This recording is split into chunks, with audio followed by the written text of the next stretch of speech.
imaging. Today, search and rescue teams also adopt the exact same technology. I want to put it to the test. And I come to the Honolulu Fire Department to do so. Captain Alan Carvalho shows me where they practice. The thermal imaging helps us tremendously in a smoke-filled environment for us to locate victims, see obstacles that may be involved. So it's a pretty essential tool for you, and I guess the difference is enormous. Definitely, enormous difference between having a thermal imager and not having it when we're doing a search. They're going to show me thermal imaging in action. First, I'm going to find a victim without thermal imaging.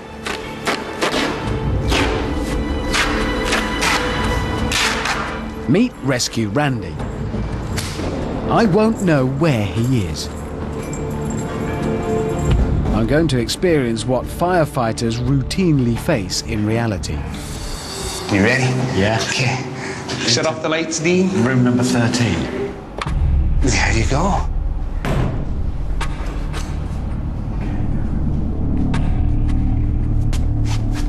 A standard firefighter's torch doesn't make any difference in these conditions. Fire Chief Alan uses his own thermal imaging camera to monitor my progress. Right, the drill is you feel your... Ow! The wall! I found the wall! There's a wall in here! I'm completely and utterly disorientated. Yes. That's the... Yeah, I don't know what that is. Is this somebody who needs my help? No, it's a thing. You can stay there. Well, I'm using all of my senses. Mostly, it must be said, touch and sight. And they're not helping. I need another sense. Was that the way I came in?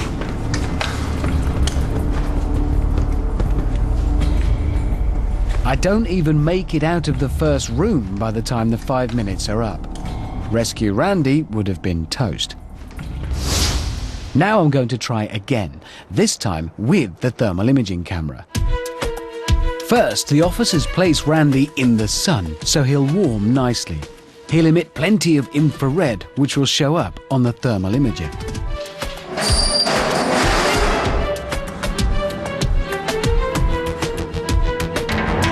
Now we're going to let you use our thermal imager. You let me know how well it goes, okay? So here it is. We've rearranged the room. We have our same safety personnel set up in there. I want you to go and scan the room, see if you can find Rescue Randy a little quicker this time, okay? It's just so disorientating. Yeah, see how well this works for you. Thank you. Lights out. That's a dark again. It's not got any brighter. Right. Okay, well, before I do anything, armed with my camera, I'm going to scan around the room. Oh, no, that's a safety person there. Hello, safety person. I didn't know there were people everywhere watching me.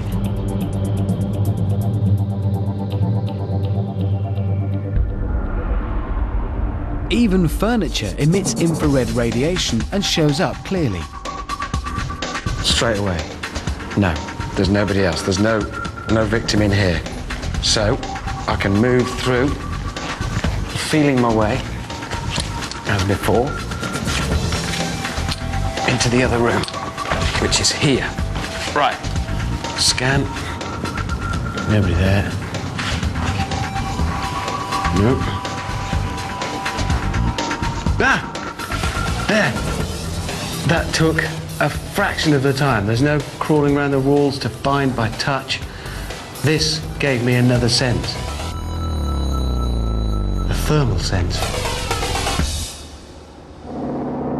The exact same technology that helps American pilots to pinpoint North Korean locomotives on the blackest of nights now allows firefighters to see through smoke. And 55 years later, thermal imaging also shows astronomers objects trillions of miles away, hidden behind cosmic dust. Keck's thermal imaging is so sensitive it can detect a candle flame on the moon. And it can sense the infrared radiation from remote galaxies other observatories only dream about. But there is still one more problem for the Keck designers, caused by a star much closer to Earth.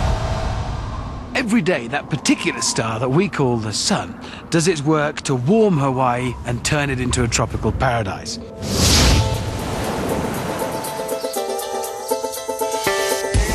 And every night, as the sun sets, paradise cools down.